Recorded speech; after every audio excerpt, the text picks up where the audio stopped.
Great show with a great main event. For number 2 on the list, we're going to have to go all the way back to the beginning with Bad Blood 1997. It was a number 1 contenders match, Undertaker versus Shawn Michaels. The winner was going to get a shot at Bret Hart with Survivor Series 1997. Dun dun dun. We know how this really plays out, with basically that being the night of the screw job. So you know that Shawn Michaels wins this match. But it was just awesome. Basically, seeing the point of them being able to put the Hell in the Cell up, and creating this, and all of the promos they could do to show us that it was going to be a Hell in the Cell match, and then telling us, what they were doing to build this cell and how it was going to be able to contain Undertaker and Shawn Michaels inside of the Hell in the Cell, while being able to keep the Hart Foundation and the members of DX out of it. But basically, when it came down to it, nobody knew what we were going to be getting. And as they lowered down the Hell in the Cell for the first time, everybody was just in awe of what they had done. And basically, when they came down to the ring, Undertaker was in the ring. Shawn Michaels came down with his allies.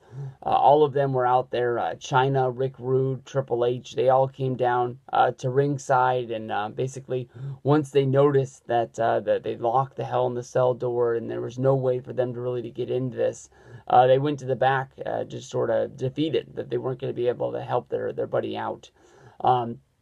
Once they locked the Hell in the Cell door, Michaels and Undertaker really stepped up their game, really, going all at it in this fight. They were fighting in the ring. They were fighting outside of the ring. Shawn Michaels was acting like he was trying to get away from Undertaker. He was trying to, climb up the Hell in the Cell wall as if there was going to be any way for him to get out, even though it had a top on it.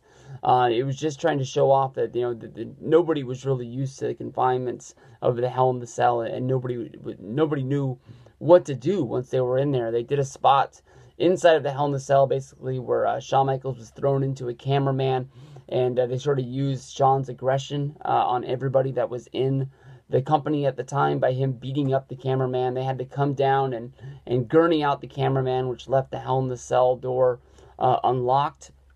But you don't really notice this until you watch this later on.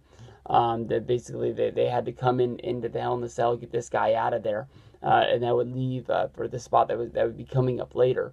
But basically, because of this, Shawn finds a way to try and flight from the ring, and he runs up to the top of the Hell in the Cell. And when they put this thing together, even though it had a top on it, I don't think anybody knew that they were going to be fighting off the top of the on top of the cell. And basically, we get to see we get to see Undertaker, flip Shawn Michaels over his head, and he lands right on his back on top of the steel. But I think everybody was expecting that spot where that steel would break and Shawn would fall into the ring.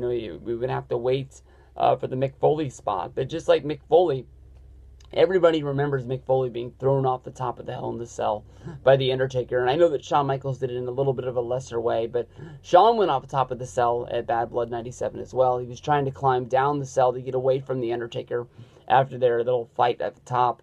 And basically, Undertaker came over and stepped on his hands and beat on Shawn for a little bit before Shawn finally fell from the side of the Hell in the Cell through the Spanish announce table. Once they got back into the ring and they were able to lock the door up again, is where Undertaker gave Shawn Michaels a huge chair shot, which was the receipt for the SummerSlam main event when Shawn Michaels was the guest referee and swung a chair at Bret Hart but hit Undertaker, which split him wide open. From there, it would be Undertaker giving the big tombstone pile driver that made it look like the 1-2-3 was coming, where he had defeated Shawn Michaels in the Hell in a Cell, only for the debuting Kane to come out of the back. The guy that we'd heard so much about, that Paul Bear had told us he was coming down to the ring and he was going to be attacking him, trying to get vengeance for Undertaker leaving Paul Bear and not rejoining the family. And this would lead to Kane versus Undertaker at the next WrestleMania. And Shawn Michaels would cover Undertaker to get the 1-2-3, and it would almost come off like Shawn got his ass kicked, but thanks to the outside interference that wasn't supposed to be there because of the Hell in the Cell, he now was the new number 1 contender. And it's always going to be one of my favorites because it was the first. just like with, the first Elimination Chamber and any other match that's like that, you never know what you're getting, and you're just in shock and awe, and it's always something that you're going to remember.